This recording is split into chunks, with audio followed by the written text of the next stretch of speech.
Ser podcast.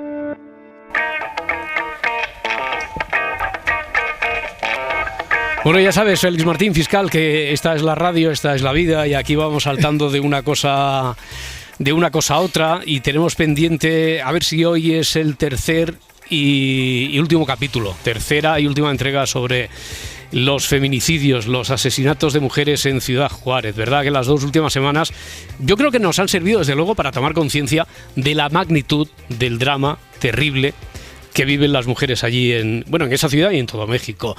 Recordamos siempre ese dato de que España tiene aproximadamente 19 veces la población de Ciudad Juárez, y sin embargo en Ciudad Juárez en un año aproximadamente se asesinan a las mujeres que se asesinan en España en cinco años.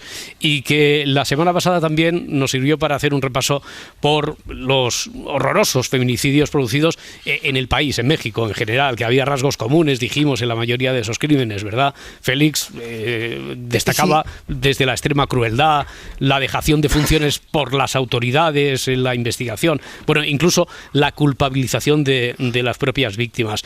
Y hoy, para este tercer y último capítulo, Félix, yo te voy a pedir si es posible enfocarlo como una especie de... Parece mentira, pero hay esperanza. Hay algo de esperanza. Sí se puede hacer algo. Pues te agradezco mucho que le demos este enfoque, porque efectivamente tienes razón. ¿Sabes, Roberto, qué me ha pasado de esta semana para que nos sintamos orgullosos, los chicos y las chicas que hacemos Y Amanece? Que 3 personas, se han acercado a mí, una de mi entorno y otras muy majas que se han acercado sabiendo que era yo, para decirme que les había impactado mucho lo de Ciudad Juárez y que habían ido a buscar por internet, a buscar información para informarse más. Así que, que nos tenemos que sentir muy contentos.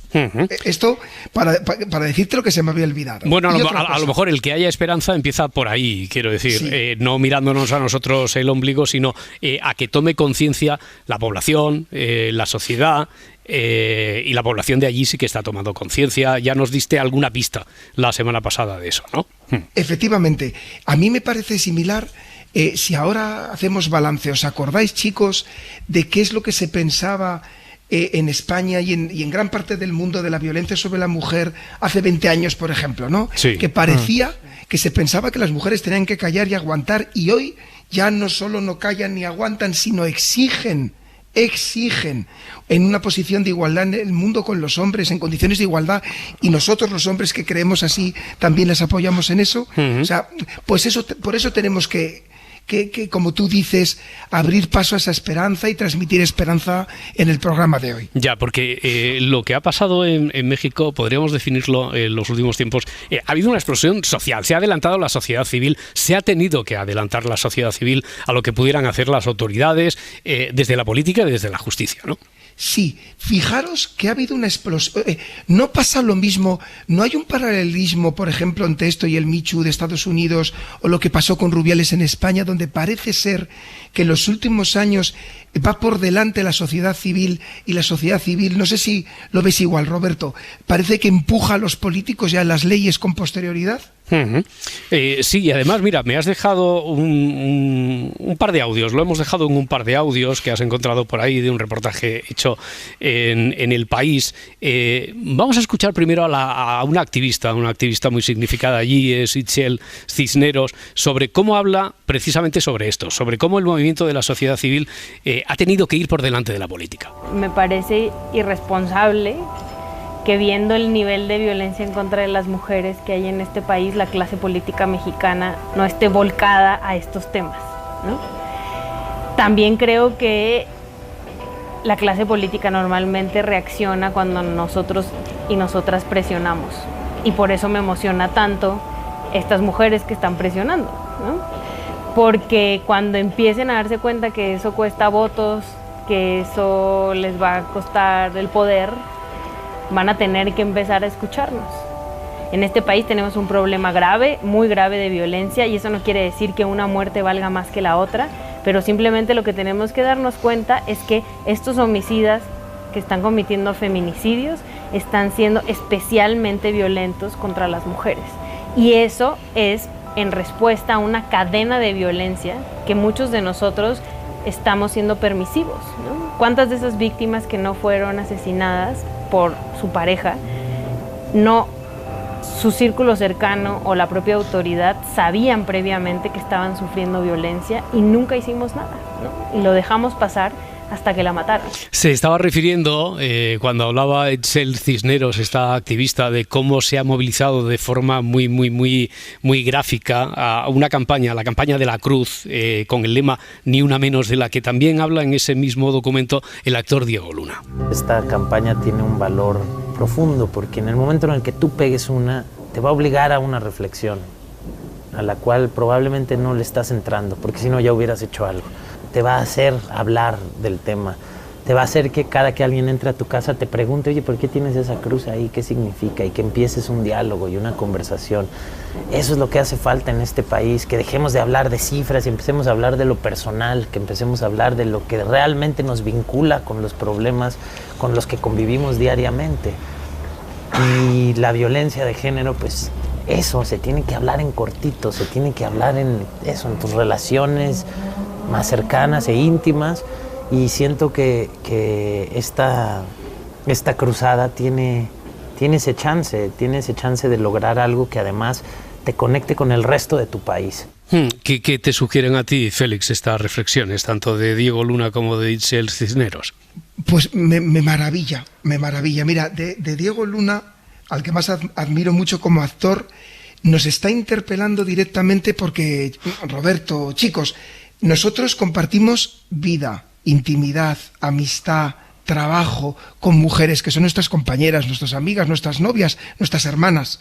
No podemos que estar ajenos a los problemas de ellas. Sus problemas son nuestros problemas, ¿no? Eso por un lado. Y ahora me decís lo que pensáis vosotros, chicos.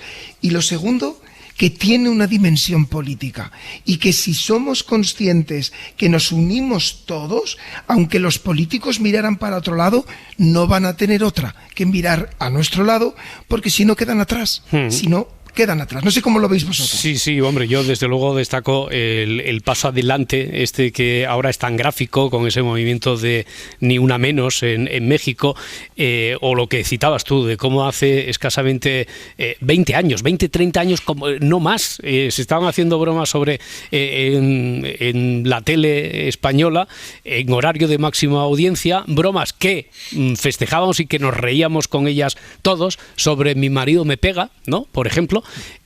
O como desde el periodismo estábamos hablando, desde el periodismo policial, judicialmente, se hablaba de ese tipo de crímenes que ahora sabemos que es crímenes machistas. Estábamos hablando de crímenes pasionales. Quiero decir que ahí ha habido un avance, un camino recorrido, desde luego, gracias también a la presión o, sobre todo, al avance de la sociedad civil. Oye, nos dijiste, Félix, porque no me gustaría que dejáramos esto a medias hoy, que querías hablarnos de ese caso judicial que tuvo tanta repercusión en México, en todo el mundo a nivel judicial, el del campo algodonero, de 2009, porque nos decías qué es lo que tiene de importante, qué es lo que lo hace importante a este caso. Pues es muy importante y es muy emocionante. También tenemos que hablar de cuando la justicia da pasos adelante.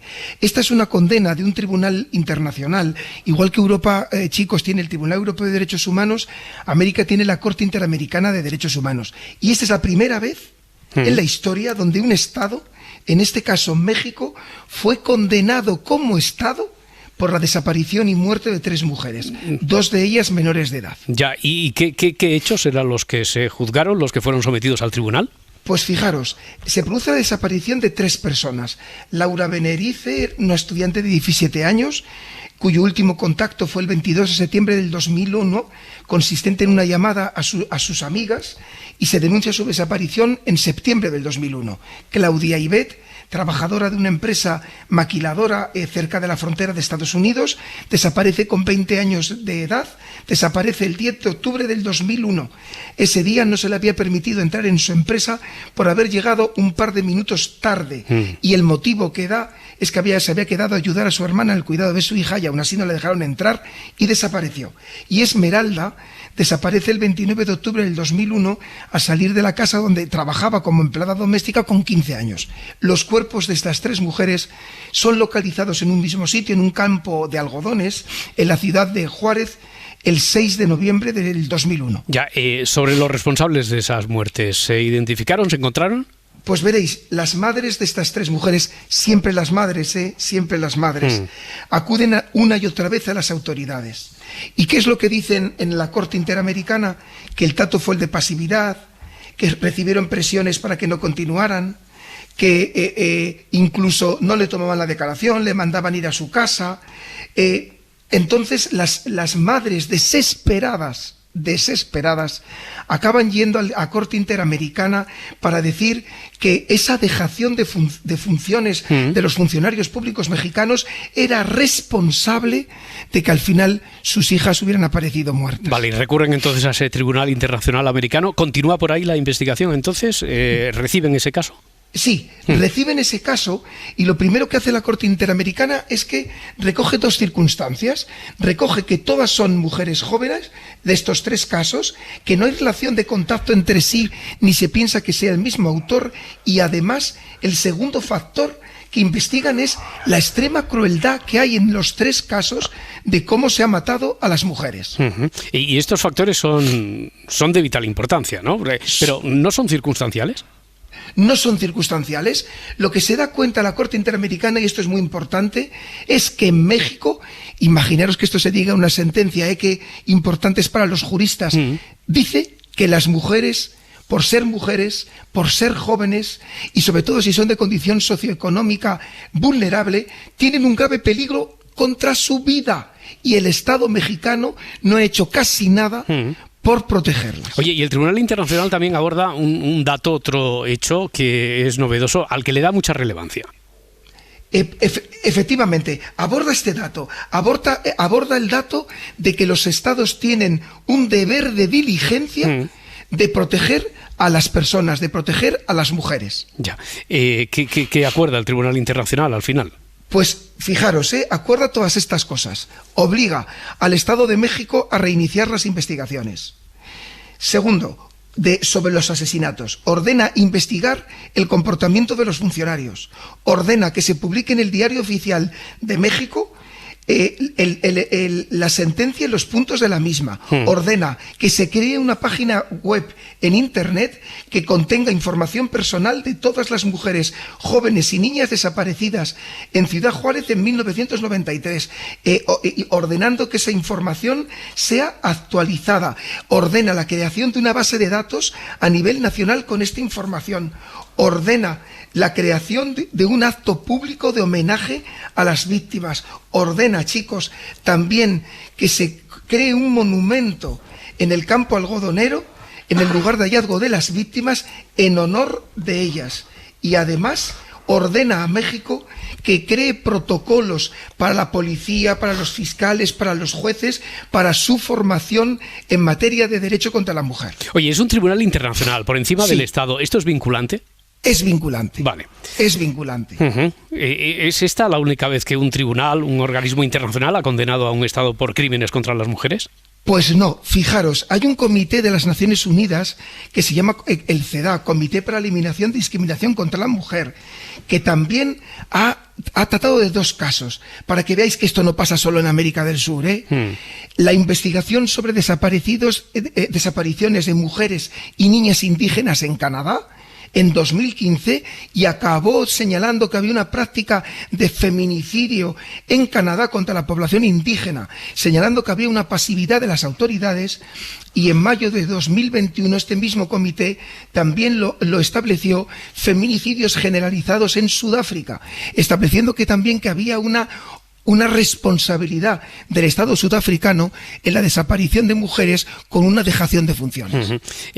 Yo, si te parece, para terminar, Félix, voy a volver al principio. No podemos, por una cuestión técnica, no podemos reproducir aquí un vídeo, que sí que invito a nuestros oyentes a que vayan a buscarlo a la web fiscal.es, donde tus compañeros, tus compañeras, nada, en poco menos de un minuto, hacen... Es que no me gustaría llamarle alegato, porque en realidad es una contextualización de lo importante. Bueno, el título es: Negar la violencia de género nos hace daño a todas.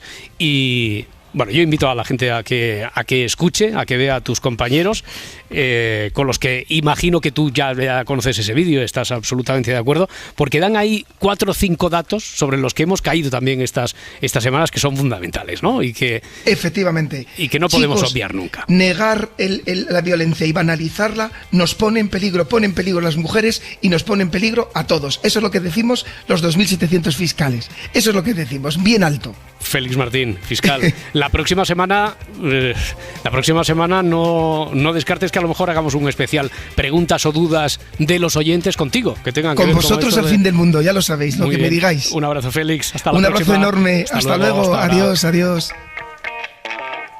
Si amanece, nos vamos. Cadena SER. Para no perderte ningún episodio, síguenos en la aplicación o la web de la SER, Podium Podcast o tu plataforma de audio favorita.